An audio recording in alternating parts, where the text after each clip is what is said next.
Happy Monday, everybody. Happy football season and happy sixth football season to you. Well, thank you very Burnett. much. I appreciate it. We are here on the Brownwood Lions Coach Show on KOXE. Of course, I'm Derek Stuckley along with Brownwood Lions head football coach, athletic director Sammy Burnett, who just got in from the first practice of the season today. So how did things go, Coach? I thought it went extremely well. I mean, I get there this morning about 5:50, go to start making sure we got things going on, and everybody's running around like ants, getting in place to greet the kids. I look outside, and I see cross country out there on the track working. Had some pretty good numbers with Coach Lipsy and Coach Parker, and then went through our practice. I thought, which was phenomenal. We had about 90% attendance throughout all teams, which is pretty good. We always have some kids that are having to work or having to do a couple of things and finish up the summer to get there, so that's a common thing. But we had a great showing with our freshman through varsity football team. And then when we got through with practice, I walked in the gym, and Coach Lovelady and her staff is out getting after it with our volleyball team. And I counted about 36 ladies, I think, and I still have several that are the same way that are on the list, but have some other things they're having to type couple of days before they get back. It looks like they're going to have around 40 or more in the volleyball program, which is a blessing. Good deal. So about how many guys did y'all have out today? Oh, man, that's a good question. I would think we're somewhere in the proximity of about 110, somewhere right in there. Good deal. So as far as the first day of practice goes, just kind of let everybody know what y'all did today. I got to meet with the kids first, sort of set some expectations, and we sort of set our goals and just sort of getting our focus on the day that we start today and how we start our season, how we want to try to work through the season and what our end goal is and how we get there. And then we got on the field and stretched, and then we started with varsity offense and really looked good. At one point I counted the screens. We ran a 10-minute screen period. We probably threw 50-something passes and had 46 completions and only 5 drops, and a couple of those were quarterback errors, so I thought that was good.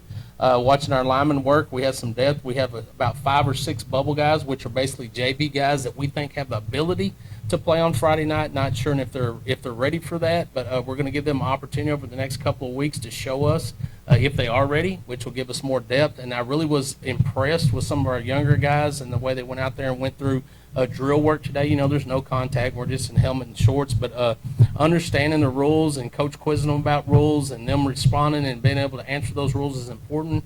It's a big time for us not to only get in shape, but to be mentally in shape and understand what we're going through offensively. When we went pass hole, not many busted routes. Kids just sort of had that retention from last year or from summer or from 7-on-7, so that's huge. Running backs look good. We got a corral of those kids right now. Not sure who they'll be. We could platoon. You got Jalen Brown and Logan McKibben, and you got Noah Garcia coming up from the JV. You also got Jake Jaton, who we're looking at that position, so that's fun to watch. Jaden Gordon, we got a group of those guys. Watching Ike and our quarterbacks work from all levels, from top to bottom. Getting some work in, looking good, and then we go to defense and.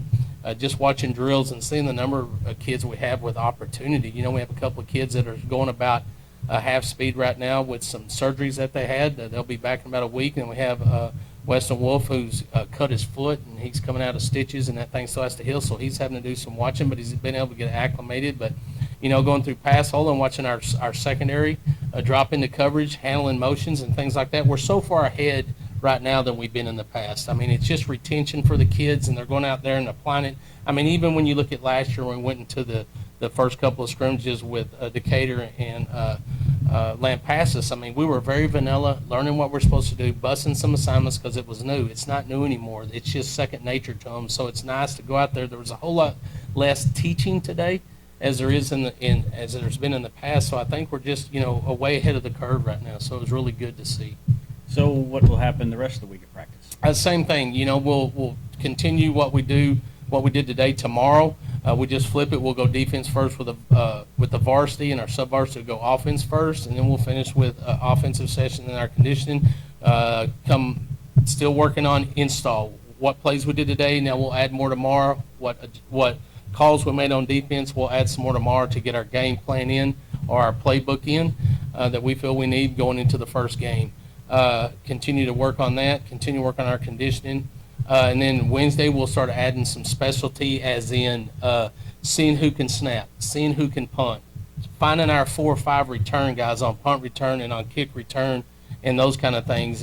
And once we do that, next week the change will be we'll start adding that special teams period where we're actually going out there and going through kickoff, kick return, extra points, field goals, punt return, that kind of stuff. But this week, really focusing on conditioning, really focusing on installing of our game plan or our playbook on offense and defense.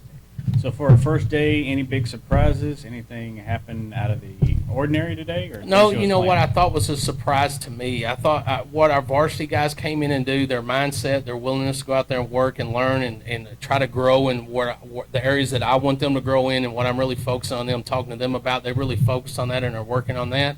But I was impressed with our sub-varsity. Getting to see those JV kids a year later, how they've grown and maturated into the athlete they want to be, how they work together as a team, and just seeing the growth in those guys really was impressive to me. I was really excited about that because, you can't always just open your eyes and play on Friday night. There's a process that takes, and it takes 4 years, 3 years, 2 years of grinding, whatever it may be for a young man.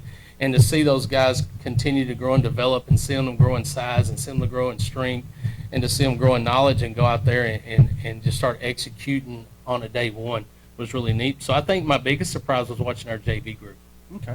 Let's look ahead to the end of the week, Saturday. It's photo day and then the scrimmage out at the stadium. Just talk about that a little bit. We got Friday. We got the Bruner Auto Group pep rally, which I'm excited about. I think that starts at 6 o'clock. I think it is, or 6:30, one of the two. So be there at 6, and you won't be late.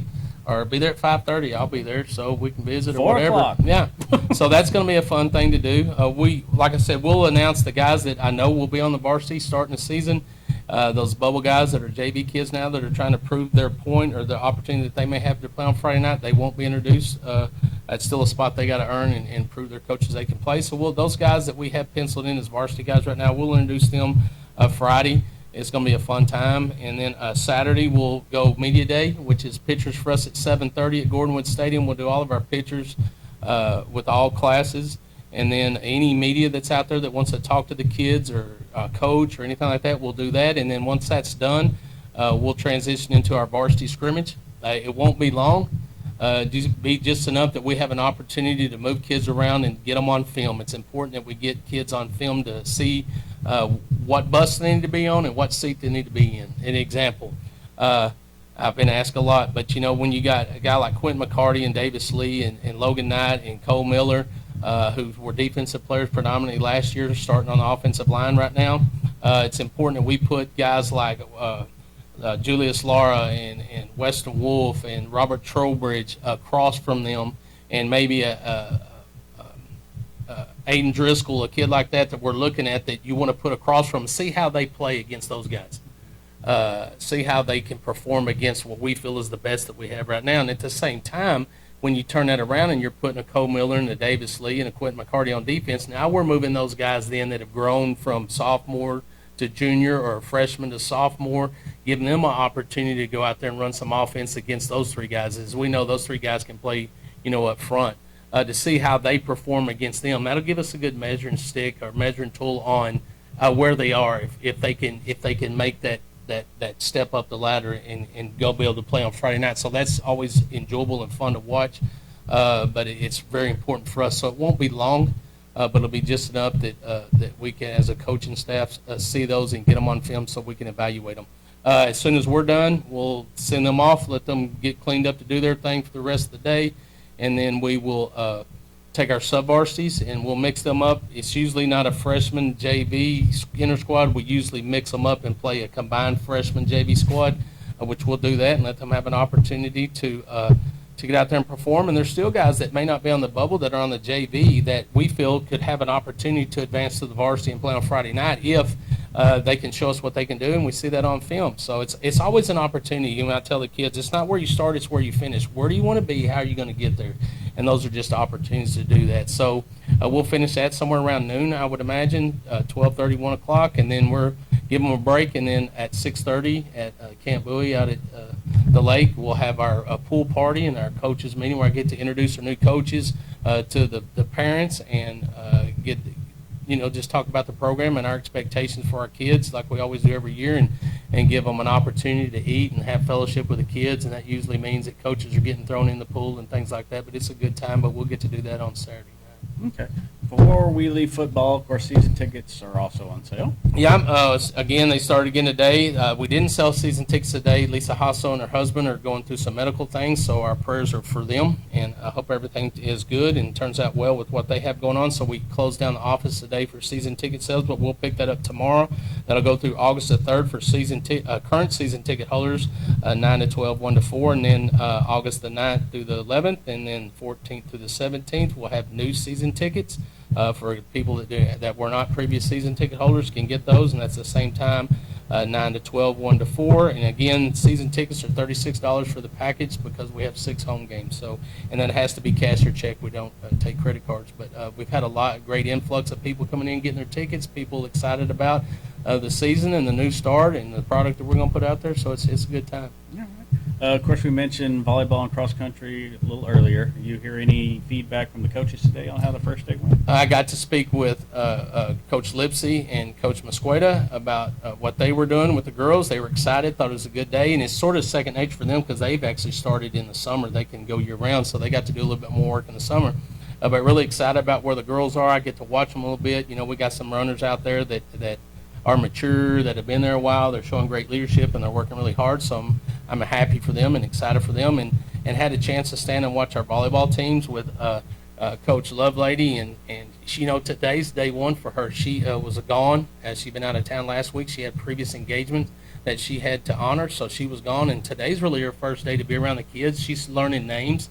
Her assistant coaches are helping her with positions and things like that and names because they were here in the past, and they can help her with that. But, I mean, what I saw participation-wise, energy-wise, attitude-wise, hustle-wise, I was really excited about it. I enjoyed sitting in that air conditioner and watching them bump sets back a little bit, so it's all good. Yeah, first scrimmage Friday and first game a week from Tuesday? Yeah, man, and they don't waste time. They get after it in a hurry, so they're right around the corner. Okay. All right, anything else you want to mention today? Did I mention that Kyle Larson had to stay late and finish his laps at Richmond because he was several laps behind when they finished the race? He had to stay out there and run a couple more laps. He was so bad. Star, you know anything Did about I that? mention that Kyle Busch did not win? He got third. It don't matter. Hey. First or last, Ricky Bobby. No, he wasn't last because your guy was last. He was still finishing his laps and everybody else was cooling their car down. I just wanted to throw that in there. Get your punches in where you can. That's right. But how about that Texas boy? Prosper, Texas. Right. Chris Buescher winning at Richmond. That was pretty neat to see. That's our NASCAR report. Yeah, well, we've missed that. It's been a while. Yeah, we have. It has We been a like while. hacking on stars anytime we can. It was a great And my opportunity. guy came in 19th, so he wasn't completely last. He was bad. He didn't get any TV time. He was so bad. If you're not first, you're 19th. I That's guess. right. Yeah, that's right. That's right. All right, anything else Yeah, today, we better Coach? thank those that make this show possible, of course. Auto Glass Magic, Burner Auto Group, Syntex Body and Paint, Syntex Equipment Sales, Citizens National Bank, Dan Hill Containers, Dr. Bon Young, Dr. Pepper Bottling Company, Edward Jones Investments, Henrik Medical, Howie Enterprises, Humphrey Peets, Heartland Funeral Home, Landmark Admin, MC Bank, Painter and Johnson Associates, Smith and Sharp Agencies, Sonic Drive-In, Stanley Chrysler, Texas Bank, Weldon Wilson Electric, Western Bank, and Willie's Teas. All right, we will be back Wednesday to check in on the Lions and the Lady Lions here on the Brownwood Lions Coaches Show on KOXE, KOXE.com, the KOXE app, and the KOXE Facebook pages. Have a great day, Brownwood.